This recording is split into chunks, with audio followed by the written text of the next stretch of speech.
In 2007, Del Rey approached James Luceno about writing a novel about the Millennium Falcon. They gave him a lot of freedom with it, and in fact initially suggested that it could be like an anthology story filled with short stories of the various owners that the Falcon had across its lifespan. Luceno wanted to make it a novel, though, but he did still incorporate those aspects of the various stories of the Millennium Falcon's past into the story. While it functions as a standalone novel, Luceno was involved with the planning of the Fate of the Jedi series, and in fact, it was his idea to set the Millennium Falcon 2 years after the last book in the Legacy of the Force series, Invincible, so that it gave enough time for Allana to grow and develop and move past those traumatic events. Millennium Falcon by James Luceno made it to number 14 on the New York Times bestseller list for the week of November 9th, 2008. I remember when Millennium Falcon was released, but as I had abandoned Legacy of the Force halfway through the series, I wasn't sure if it required knowledge of the past series to read, so I skipped it. So again, it's not until 15 years later that I'm finally reading Millennium Falcon for the first time. So, a brief summary. 2 years after Darth Cadus's reign, his tragic downfall still looms large for Han and Leia, but taking care of his inquisitive and Force-sensitive daughter, Allana, provides a ray of hope for her grandparents. When Allana discovers a mysterious device on the Falcon, Han decides to investigate, and in doing so, they will backtrack and uncover the past history of the Millennium Falcon, which did everything from making the Kessel Run in under 12 parsecs to overthrowing an evil empire. So the plot of the Millennium Falcon is fairly simple. We have Han and Leia and Allana who want to uncover the Falcon's past. So they start with Lando Calrissian and move backwards, talking to a previous owner and a previous owner and a previous owner, and trying to figure out what exactly this chameleon device Allana found is. At the same time, we have a new original character who was involved with the Falcon during the prequel trilogy era, who awakens after 60 years in a coma and is uncovering the Falcon's history from the opposite end. And of course, they're going to run into each other, and we're going to have this big climax involving what specifically the Republic group, who owned the Falcon back during Revenge of the Sith, was doing and what secret treasure they have hidden away. So I have to say that the blurb is somewhat misleading here. It makes you think that the plot is solely going to be Han and Leia and Allana learning about the Falcon's past.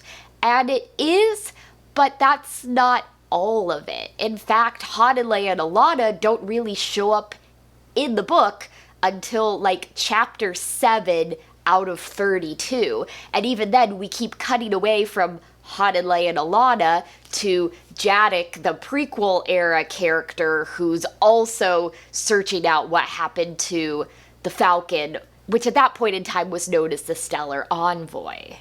I agree with James Luceno that I think putting it forward 2 years was a good idea, because first of all, a 7-year-old Allana is more interesting to read than a 5-year-old Allana. She's a little bit older, she's a little bit more mature, grown, and also it gives them time to not be stuck in their grief. Luceno said he worried that if it was set immediately after Invincible, that it would be too much like Agents of Chaos Heroes Trial, where it's all about grief and dealing with that. And while that is lingering in the background the whole time, especially for Han, it's not the key focus of the story here. They've had 2 years to reflect on what happened with Jason and move beyond it. In Allana's case, she's very good at compartmentalizing things, like her mother Tenel Ka. So she obviously still has lingering trauma over those events, but with that 2-year time span, it's somewhat been put to rest, but it is still lingering in the background. And Han can accept that Jason completely changed, that Jacen wasn't the kid they raised and even the young man from the New Jedi Order series, but he can still feel regret about what happened there. I do feel somewhat like Leia may have gotten the short end of the stick on the character development here, and that may just be because she has been able to cope with these events better than her husband and her granddaughter. She's helpful, she's there for them when they need her, but she's not still going through this lingering trauma like the other two are. And as the Falcon goes on this journey to uncover its past, we first go to Lando and Tendra, who now have a little boy named Lando Jr. I believe they're calling him Chance. And he's a cute kid, but he's also 2 years old, so not much of a personality there yet. And Lando and Tendra aren't a key point of the novel, they're just one of those stops along the way, because Han and Leia see Lando. Lando's like, well, I also won the Falcon in a game of sabacc. So then they move on to that guy who recently died, but his children tell the story of how he had the Falcon and the events that occurred while he had it, mainly betting on this battle between the Empire and the Rebellion, and it turned out badly for him, and that's why he ended up putting the Falcon up in the sabacc game that Lando won. From there, we find out that that guy bought it from a circus, and I like that the Falcon wasn't just involved with smugglers and, you know, the rebellion, but we also had some interesting things in there as well, like the circus and the way that this disaster where pirates steal one of their ships leads to that guy who piloted the Falcon finding the love of his life in the end. In turn, the circus bought the Falcon from a woman who was a traveling doctor who had gone to this planet where the people were very long-lived, possibly Force-sensitive, and again, it ties into that, you know, the Empire doing terrible things and the growing rebellion. And in turn, she was given the Millennium Falcon by a man who was very much involved with the Rebel Alliance. And in fact, the Falcon was meant to be used in this ploy to bomb the shipyards at Bilbringi, but it didn't turn out because, like a lot of owners of the Falcon, he was just a little too attached.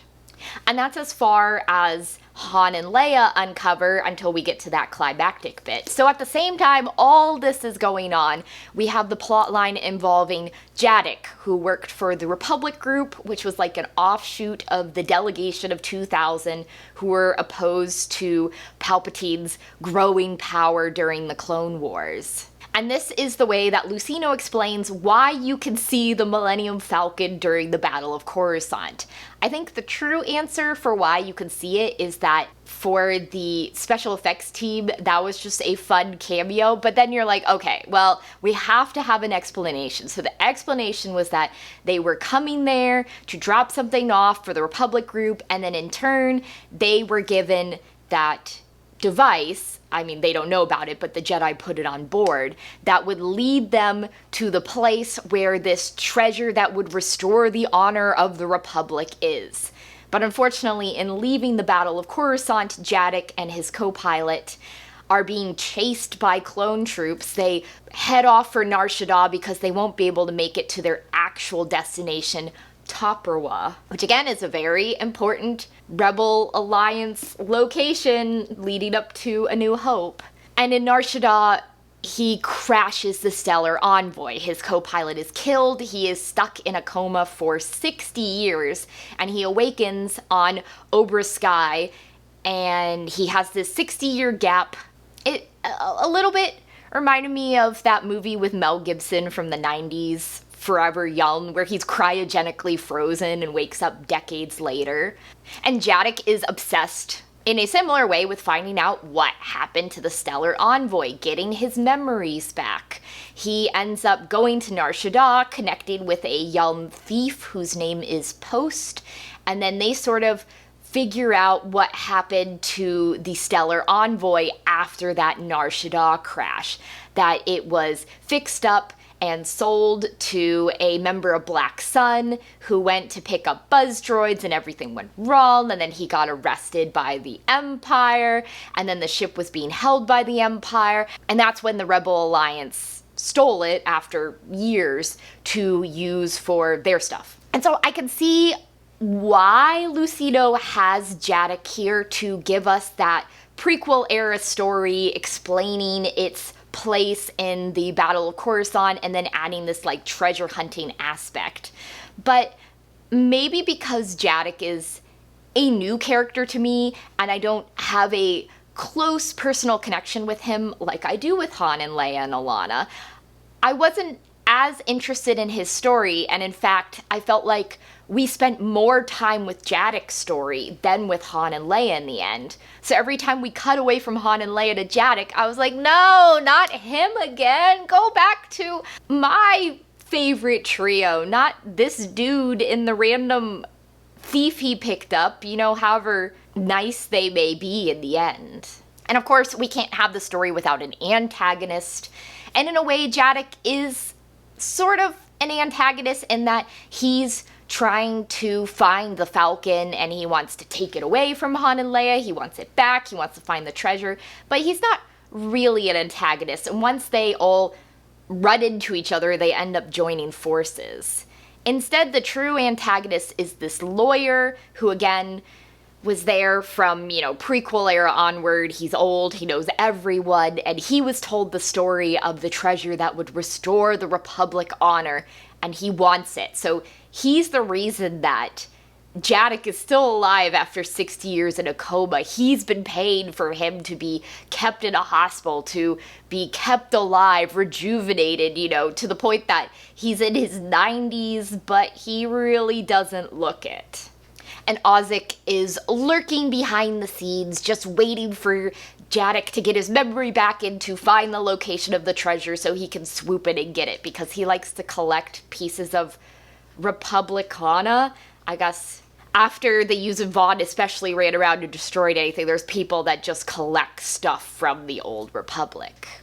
And he's also involved in another thing where the Black Sun guy who owned the Millennium Falcon when it was not called the Millennium Falcon wants to get revenge on the insect species that build buzz droids because they, like, sort of gross, they ate his bodyguards and buddies and stuff. And of course that turns out badly for Oxic, who was representing them and was hoping to get a good payout from it.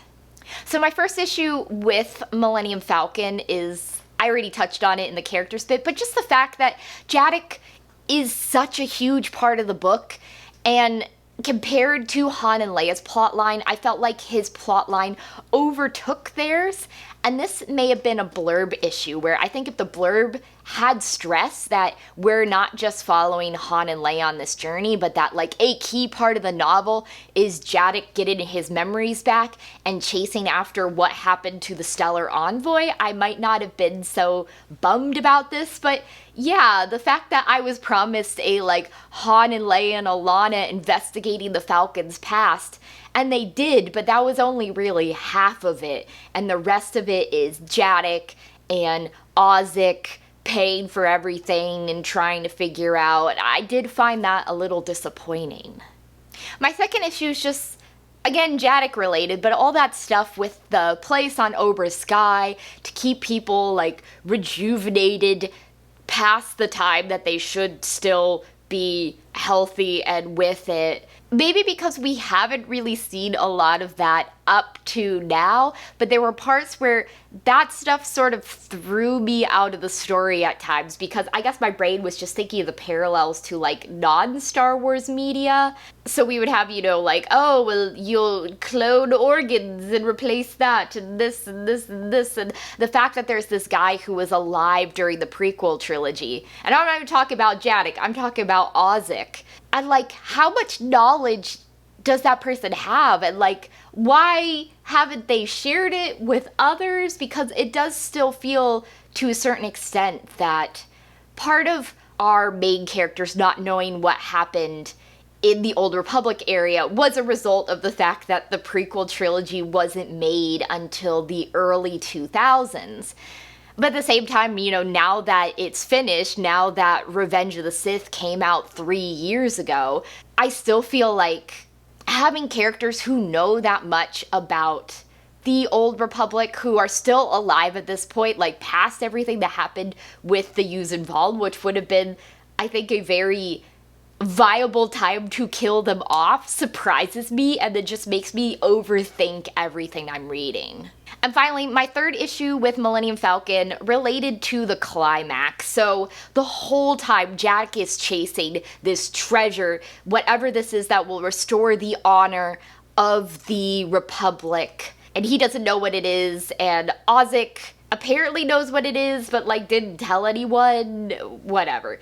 So we go to this planet where they have hidden it away for decades and decades, only to find out that the Yuuzhan Vong got to that planet. They seeded it with their biotech, and the planet is literally coming apart. There's volcanic eruptions, it's just gonna blow. So everyone in the Falcon goes to the secret place, and they have to jettison some of the escape pods because with all the tinkering that's happened to the Falcon, it doesn't look like the Stellar Envoy used to look.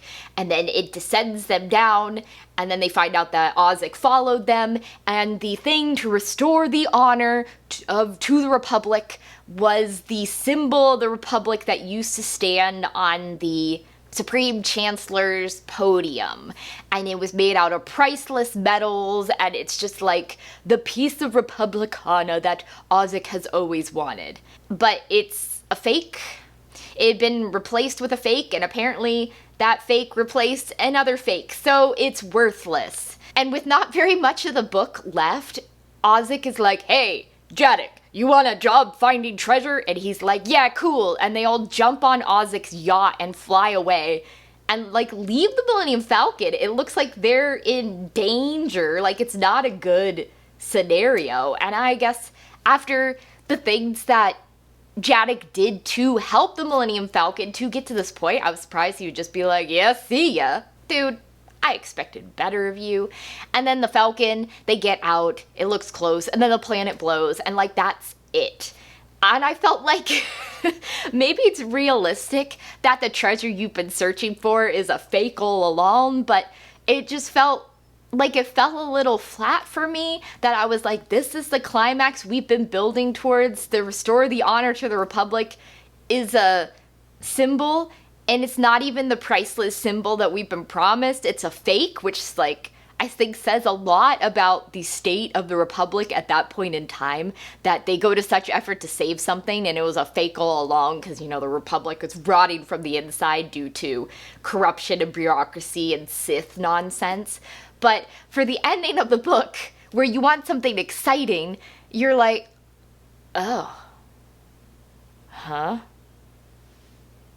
And then the book ends with basically tying right into the beginning of the Fate of the Jedi, that Leia hears from Luke that Chief of State Daala is going to arrest him for what happened with Jason.